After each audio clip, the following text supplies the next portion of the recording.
morning. Today is June 12th, and this is The View with Catherine Chang. Today's topic is U.S.-Taiwan Protection Bill. The U.S. Senate Committee on Foreign Relations approved the Taiwan Protection Bill on June 9th. It requires the U.S. federal agencies to formulate a clear strategy against a potential Chinese invasion of Taiwan.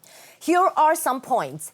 A. The bill called Taiwan Protection and National Resilience Act of 2023 was introduced by Republican Senator Marco Rubio and Democratic Senator Gary Peters. B. The bill requires the Department of Defense and the Department of Commerce to report to the Congress on U.S. options to Chinese attack on Taiwan. Such options could include sanctions on the CCP or the denial of goods and services from the U.S. to China.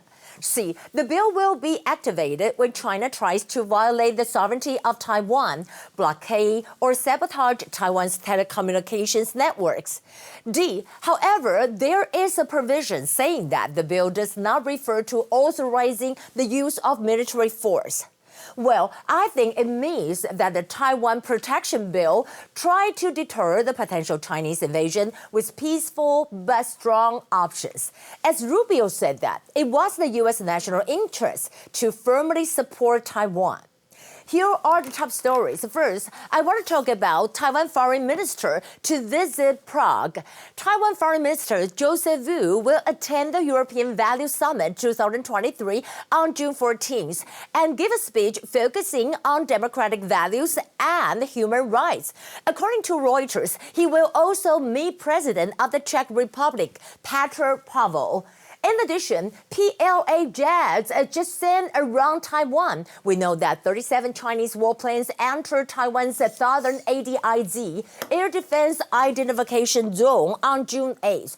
On the other hand, we can see over here 17 Chinese jets transit the Miyako Strait to the Pacific Ocean. Analysts say that the tactic to encircle Taiwan's north and south was called the pincer movement. We can see from the map, China blocked Taiwan's north side by sending warplanes across Japan, and southern Taiwan was blocked by Chinese jets in Bashi Channel.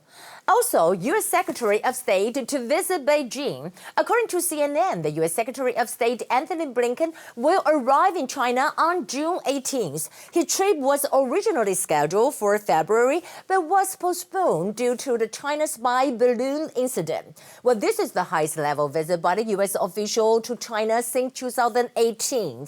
According to Bloomberg, he might meet with President Xi Jinping.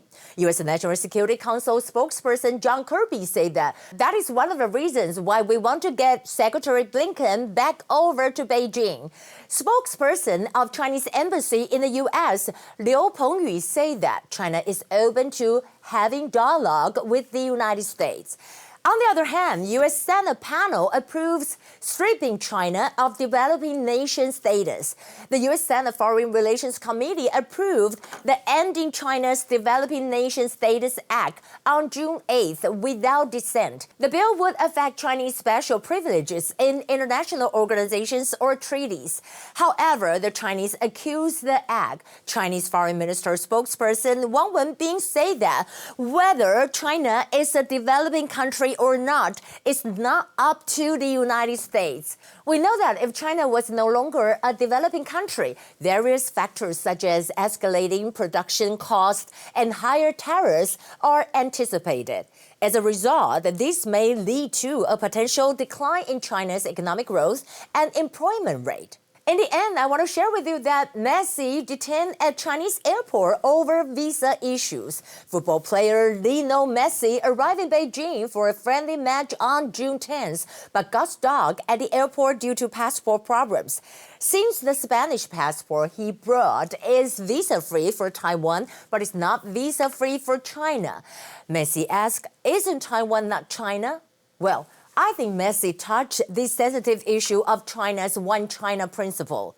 This incident proves that Taiwan is not a part of China. This is The View with Catherine Chang, and today is Monday. I hope you all have a nice Monday. Catherine from Taipei, I hope you have a nice Monday, and I will see you again.